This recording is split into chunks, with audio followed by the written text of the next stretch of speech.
Hi everybody, and welcome to the Getting Started with InstructBot tutorial video series. In this video, I'll be talking about how parallel commands work and how to create them. A parallel command allows you to run one or more commands using a single trigger. You can see what commands are going to be run in the Commands tab. It's a list of all commands. Only those commands which have been selected will be run when this command is triggered. So in the example shown, the Tarkov footsteps 1 through 5 commands will all be run.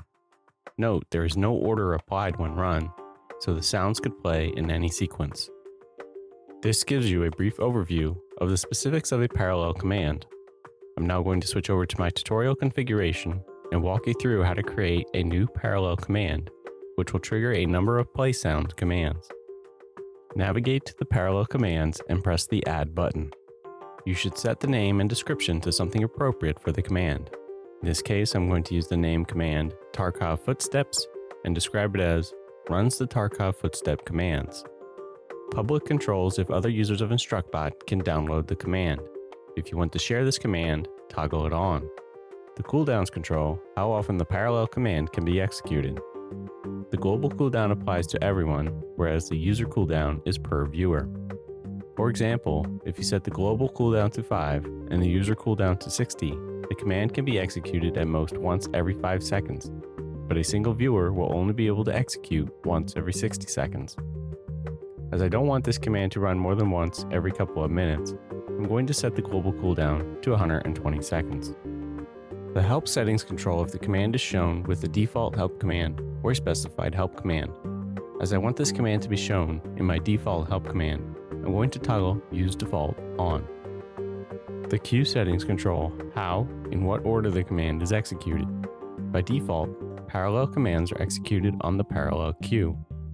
As I don't require any sequencing, and I don't care if the order of the parallel commands are maintained, I can leave this on Use Default and have it execute on the parallel queue. If I wanted to maintain the sequence of parallel commands, I would instead have to toggle off Use Default and then switch the type to sequential. The commands would then be executed as they were queued. The sound effects settings control what, if any, play sound commands are run at the start and end of this command. As I don't want any sound effects, so I'm going to leave these on none. The text settings control what, if any, text commands are run at the start and end of this command. As I don't want any text commands, so I'm going to leave these on none. I need this command to run a number of play sound commands. So I'm going to select Tarkov Footstep 1, 2, 3, 4, and 5. These will then all be run when this command is triggered. As the command is only appropriate for escape from Tarkov, I'm only going to be linking it to that profile. I'm going to be adding a bit and donation trigger to the command. As I don't want this command to be available for free or points, I'm not going to be adding triggers for them. I now just need to press apply to save the changes. This wraps up how parallel commands work in InstructBot. If you'd like to learn more, please look at other tutorial videos in the series, visit our website, join our Discord, or subscribe to the channel. Links to both the Discord and website are in the description below.